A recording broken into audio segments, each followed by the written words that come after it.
A doctor handed me a piece of paper and told me I had IBS. I was in my mid-20s, living in London. I was training hard, doing everything that I thought I was supposed to do, right? And inside, I felt absolutely awful. I was bloated every single day. I was anxious in a way that I couldn't really explain. I was very foggy. And on top of that, I was very bloated all the time. So my energy was completely gone in the afternoon, and every day this was becoming worse. So I went to a doctor, I got onto the waiting list, finally got a specialist, and I got the same answer every time.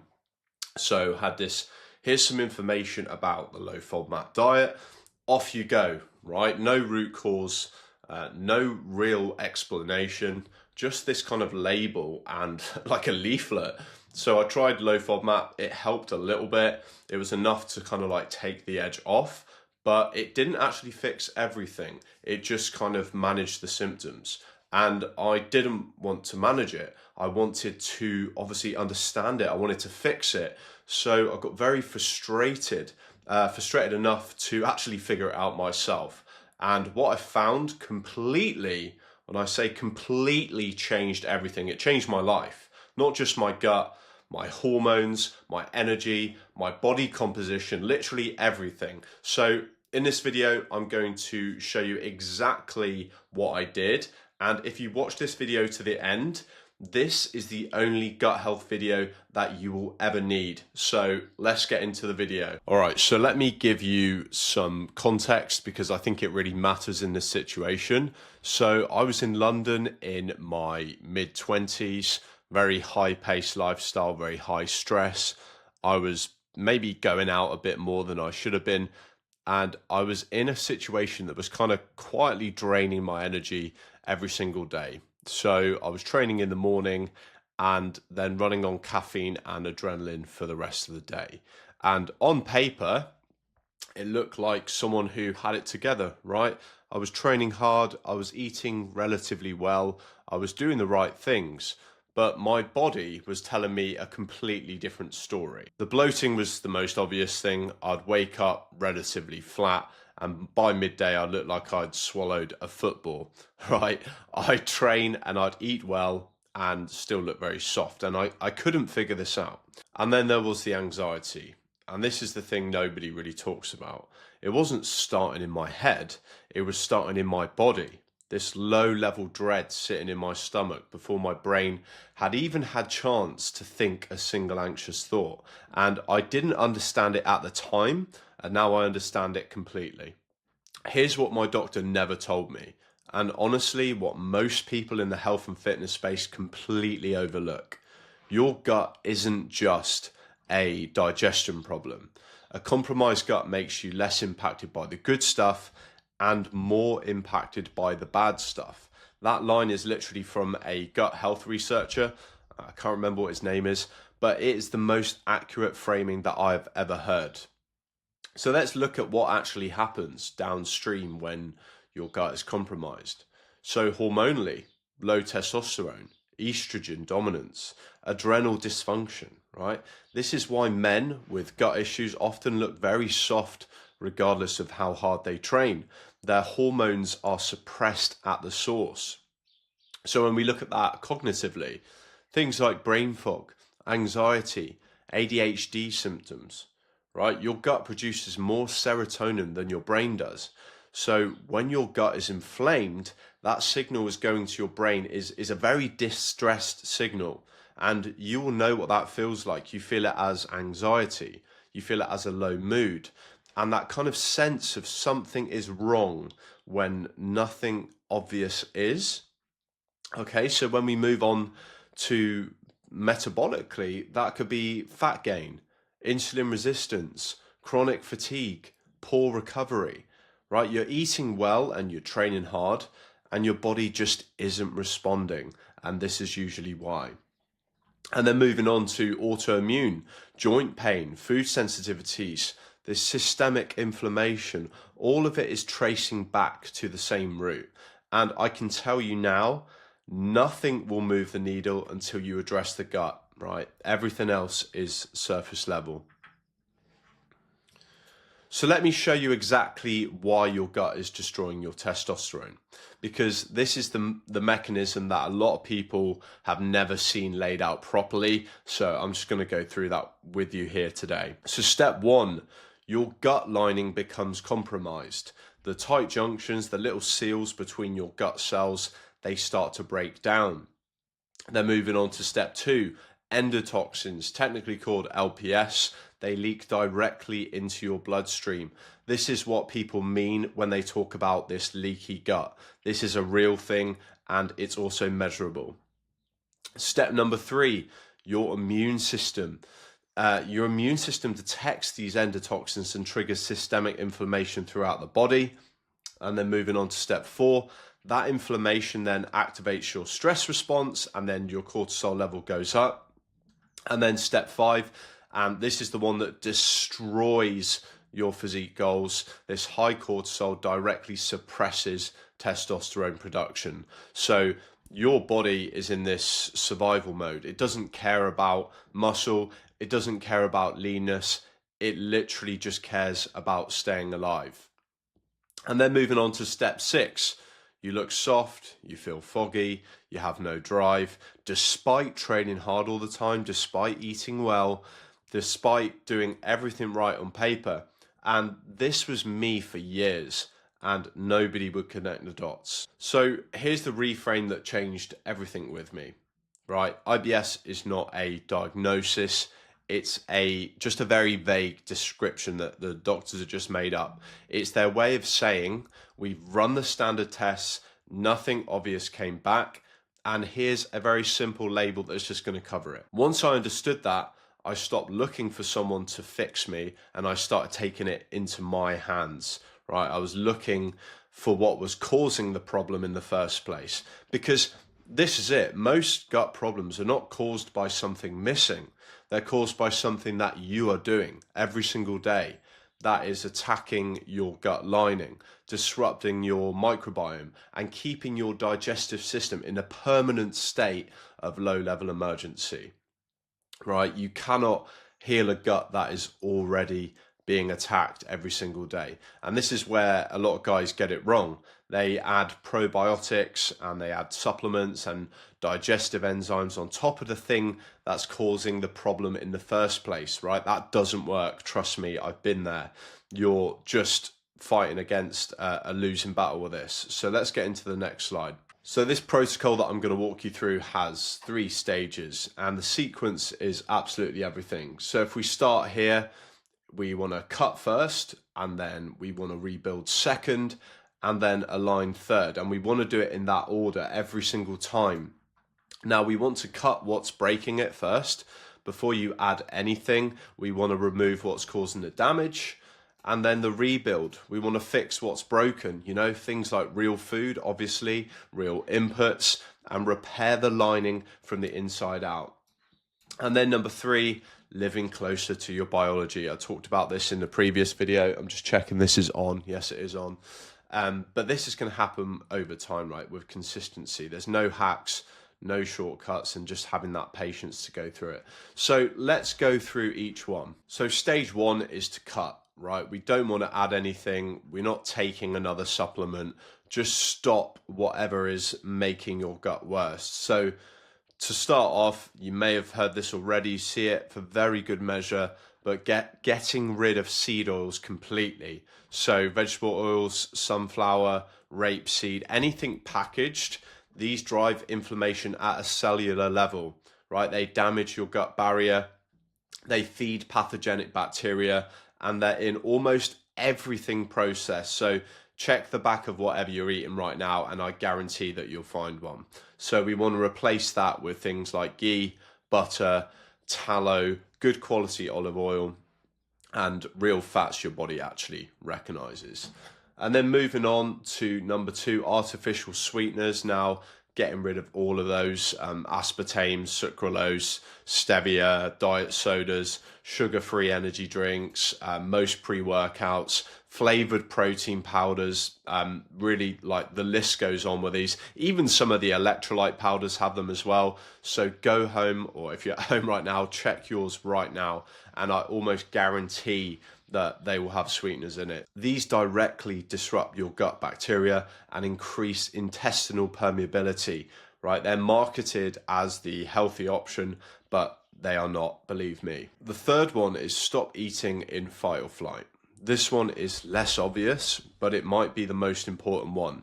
When your nervous system is in a stressed state, digestion shuts down, stomach acid drops, enzyme production falls, and food will sit in your gut and ferment instead of being properly broken down, right? So I was eating every single meal while I was checking my emails at my desk, scrolling my phone, and every meal in a low level state of stress, right? You can eat the most perfect food in the world and still cause damage if your nervous system won't let you digest it properly. So taking the time, taking some deep breaths before you eat, sit down, no phone, no screens, and being very calm before every meal. And this single change made a very noticeable difference just within a couple of weeks. Now moving down here to alcohol. Now alcohol will slow everything down significantly. You don't have to cut this out forever, but whilst you're healing, it will strip the gut lining, it disrupts the microbiome, it spikes cortisol. It's literally like pouring petrol on a fire whilst you're trying to rebuild. Stage 2 is rebuild. Once I stopped attacking, I started rebuilding from the ground up. So I've actually got this going right now as we're here on this presentation. Bone broth, I've made it myself. I went to the local farm shop. It's on a slow cook for like 12 hours. But anyway, bone broth or gelatin every single day. This is literally the foundation. Bone broth is rich in glycine, proline, and glutamine, right? These are the actual building blocks of your gut lining. They repair the tight junctions. They are basically those seals between your gut cells that, when compromised, let the endotoxins leak into your bloodstream, right? I had a mug every single morning, as automatic as I did with coffee. If you can't do bone broth daily, just get some collagen peptides or gelatin powder. That'll move the needle to begin with. But obviously, as always, the real thing is better. And then secondly, people laugh at this. I get all my clients on it. But the raw carrot daily. This sounds very simple to work, doesn't it? You know, just have a raw carrot. But raw carrot contains very unique fibers that bind these endotoxins in the gut, and they sweep them out before they can be reabsorbed. So it also has natural antimicrobial properties against bacterial overgrowth. So yeah, one raw carrot a day, grated with a little bit of olive oil, a bit of apple cider vinegar, and this is very simple. It's cheap. And this stuff works. If you want to look some more on this, just Google search Ray Peat raw carrot salad and you'll find some more on that. Third, apple cider vinegar before main meals. Now you can just have a tablespoon in water about 20 minutes before you eat. This will kickstart that stomach acid production. So low stomach acid is massively underdiagnosed. Without adequate stomach acid, you don't properly break down protein, you don't absorb minerals, and undigested food sits and ferments, right? And ACV, apple cider vinegar, will help kickstart that whole process. Fourth, glycine before bed, 3 to 5 grams in water. Now, you don't necessarily have to have this in supplement form. If you're taking collagen peptides that naturally has glycine in it, or if you're having bone broth, but glycine repairs the tight junctions in your gut wall, right? It also significantly improves sleep quality, and your gut does most of its repair whilst you're asleep. So this was a genuine game changer for me. Continuing the rebuild. So fifth, we have raw milk over pasteurized whenever you can access it. Pasteurization will just destroy the enzymes that are beneficial bacteria that make dairy digestible for most people. Many people that think they're lactose intolerant are actually just reacting to pasteurized milk. Raw milk from a good source, i.e. the farm shop across the road, is a completely different product, right? Your body knows what to do with it. And then number 6, the mastic gum daily, particularly useful if you suspect some kind of like bacterial antimicrobial properties. This is a very quiet win that doesn't get enough attention in the health space. I think I've got some here somewhere that I can show you. So I don't know if you can see that. I've got some mastic gum. I'm not going to put some in now, but I have this before and after meals for like 10 minutes. And then number 7, cooked mushrooms every day. One of the best prebiotic foods available.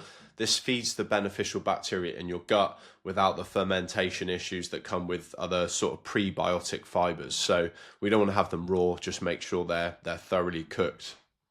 And then the 8th, real fermented food, not probiotic capsules, things like kimchi, sauerkraut, kefir if you tolerate dairy, and things like properly made sourdough as well. If you can't have regular bread, make the transition to sourdough. There's plenty of good ones, even in the supermarket. The bacteria in real fermented food comes with the food matrix they need to actually survive and colonize in your gut. So a probiotic capsule is not the same thing. It's not even close. Stage 3 is to align. This is the stage that everyone ignores because there's nothing to buy. There's no supplement. There's no hack. It's just living closer to your biology consistently over time. And what you need to understand is gut health isn't just fixed in a week. It's stabilized over weeks and months of doing the right things every single day until they become a new standard. So starting off with walking 10 minutes after every meal. This is probably the most underrated gut health tool that exists, right? Walking stimulates the system that moves through the food through your digestive tract. It reduces blood sugar spikes. It shifts you from fight or flight into rest and digest. So this is very simple. After every meal, just 10 minutes. I literally do this every single day, like a habit like brushing my teeth. And then morning sunlight within 30 minutes of waking. Your gut operates on a circadian rhythm, just like the rest of your body. When you get natural light into your eyes first thing in the morning, you're not just regulating your cortisol, you're signaling to every single cell in your body, including your gut cells, that it's time to be active, right? I do this every single day here in Sussex. I walk my dog in the morning before I do anything else, and this is a completely non-negotiable for me.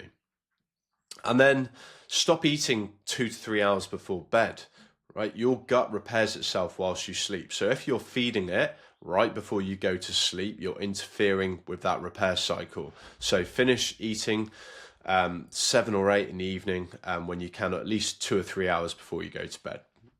And just the big one that ties all of this together is fixing the nervous system. You cannot have a healthy gut in a chronically stressed body. Chronic stress alters your microbiome composition. Cortisol increases gut permeability, and poor sleep impairs gut regeneration. These aren't just lifestyle nice to haves. They are direct gut health interventions, so you need to be treating them that way. So 3 months after doing this properly, literally everything in my life changed. The bloating was gone. The anxiety that I used to have in my stomach before I'd even open my eyes in the morning had completely gone. My energy, consistent all the way through the day. My brain fog cleared. My body composition, like this was the thing that blew me away the most, is just the body composition. Without me even training, like changing anything in my routine. And then of course the physique followed, because when your gut is inflamed and your hormones are suppressed, your body holds on to fat regardless of how clean you eat or how hard you train, right? Your body is in this survival mode, as we said at the start. It's not interested in aesthetics. So you need to fix the gut and the body will start to take care of itself. I posted on X recently, and over 200,000 people saw it within like a couple days. And this, apparently a lot of men needed to hear that IBS isn't a life sentence, that the doctor doesn't always have the answer, that you can actually fix this yourself, right? You have that agency, you can go ahead and make these changes yourself. To summarize, we've got 3 stages in this order always. So we want to cut to begin with. So the seed oils need to go out, the artificial sweeteners need to go out, stop eating stressed, get your alcohol down, and then moving on to the rebuild. So things like bone broth daily, raw carrot daily, ACV before meals, glycine before bed, raw milk, mastic gum. And then moving on to align, walking after every meal, morning sunlight, stop eating before bed, and you need to be fixing the nervous system. And this is the entire protocol. This is everything that I did and everything that actually worked. So if this video resonated with you and you want my personal help going through this process, I work with a small number of men who are already crushing this with me, who have literally made life-changing results. If anyone wants to see those transformations, just DM me on X and I'll be happy to go through those with you. But just to make it very clear, this is not a generic plan. This is the full system: gut, hormones, training, identity, sleep. This is all built around your actual life. The link is in the description if you want to have a conversation. If you're not ready for that, just subscribe, like the video. I'm putting a lot of time and effort into these videos. And thank you guys for watching, and I will see you in the next.